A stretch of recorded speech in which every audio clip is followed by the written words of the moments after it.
Hi, this is a conversation with Alberto Mingardi, who is director of the Instituto Bruno Leoni.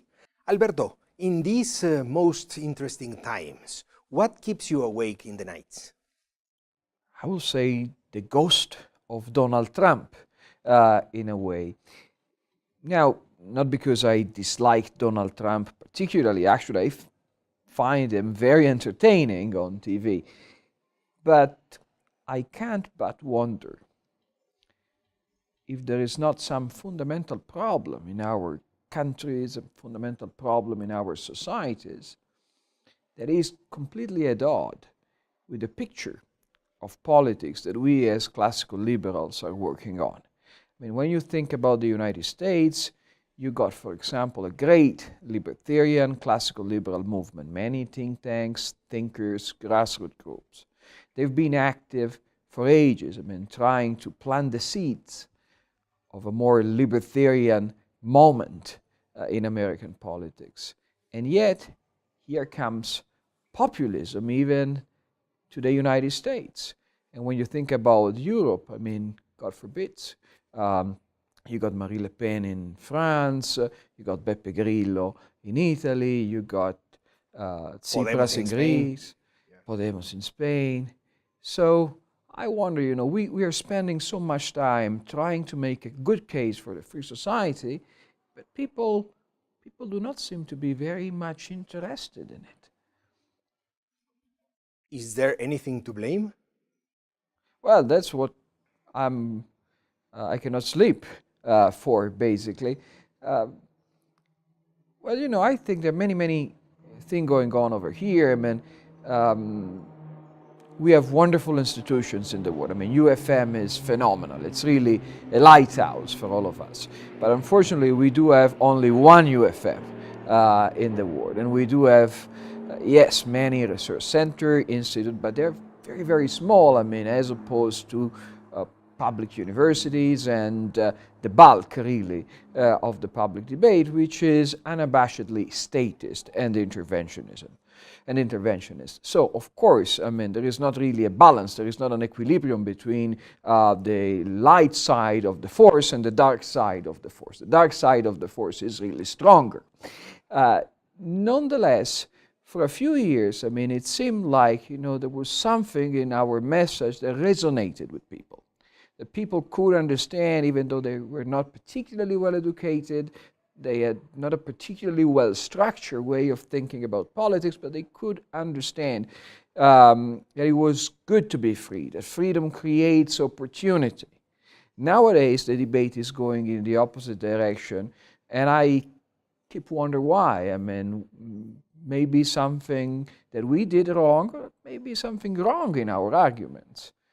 So some people think that there is enough evidence that proves that freedom provides more high quality levels of living for the people, provides more wealth. There is almost no doubt about it. Socialist countries' level of life are low. The freer the countries, the better the levels of quality of life of the people. So, and these people argue that the failure of the ideas of freedom is because we focus on economics, but we should focus on the ethics and the morality of free societies and the philosophy of freedom. Any ideas around that? Well, I tend to agree with that. I don't know if the evidence is so overwhelming, but certainly, I mean, Adam Smith published his great book in 1776.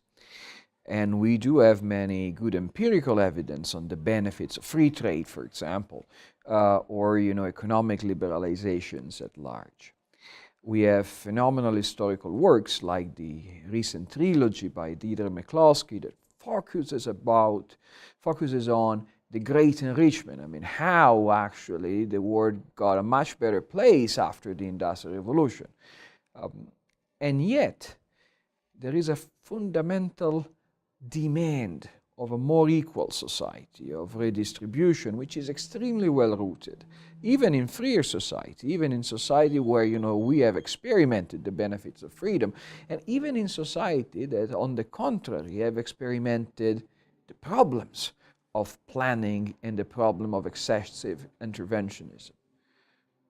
Other people think that there is an important role of the statist education in forming these citizens with a certain mentality, favoring more statism, more intervention, more socialism.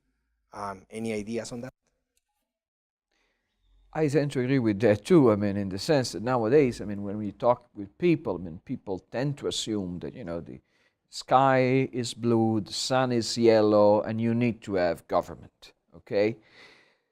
Our mind, in a way, is molded by the modern state thanks to government education. But over there, perhaps the biggest problem we need to face is the quality of education supplied in many countries by a government monopoly in school, and not the ideology per se. It's very interesting. There are many things economists disagree on. But one thing they tend to agree on is that competition is better than monopoly. Monopoly actually does charge more for lower quality services. Now, I always find it interesting that people are so eager to apply, this thesis to bread and technology, but not so much when it comes to healthcare and education that are so essential. And what is the role of the intellectuals in this state of things, of affairs? The intellectuals are overwhelmingly hostile to the market economy. And their hostility to the market economy is based, I believe, basically upon the following fact. The market economy is indeed the anarchy of production. It is a system of decentralized decision-making that doesn't fit with the plan of, the superior talented, of the experts, of the better educated. So, in a way, it is natural that the intellectuals buy into theories that give them a much greater role in society. So they dislike the market economy because the market economy is not controlled by their likes. But also, I will say they dislike the market economy because the market economy, the consumers, tend not to like the sort of products the intellectuals like the most. So they blame the fact that the consumers are tasteless in their view to the market economy.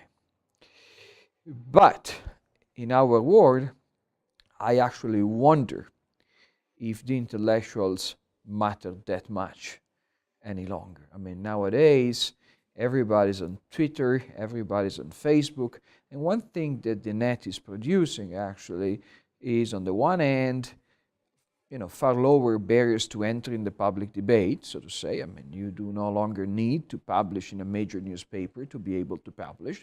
We are surrounded by bloggers in our world.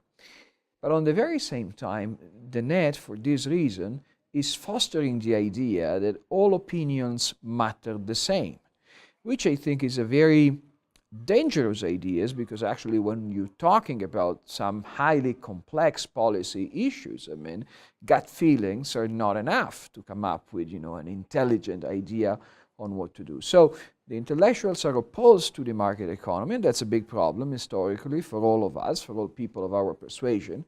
But nowadays, what we see is a public debate which is intensively anti-intellectual, and that's a problem too, to be fair.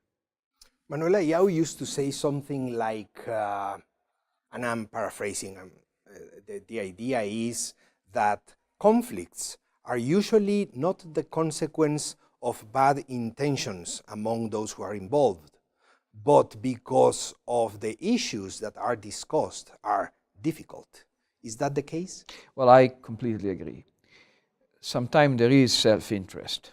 Clearly, sometimes you like this position or you like the other because, your father is a member of that particular business group, or because, you are an employee of this or that institution. That may always be the case. But if we want to have a civilized public debate, we should assume that everybody's in good faith. As a matter of fact, I mean, if we don't have that assumption, it doesn't make any sense to discuss. We're not discussing, we're just gossiping. And I think, there is room in our society for reasonable disagreement.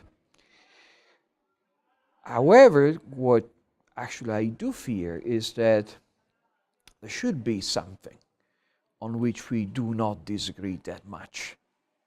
There should be room for having an evidence-based debate.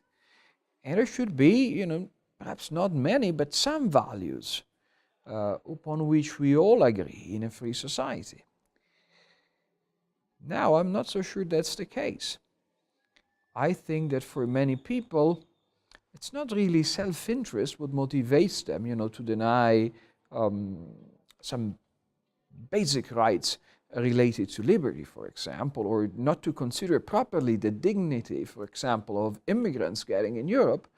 But I think what motivates them is really a mixture of prejudices and gut feeling, and fear.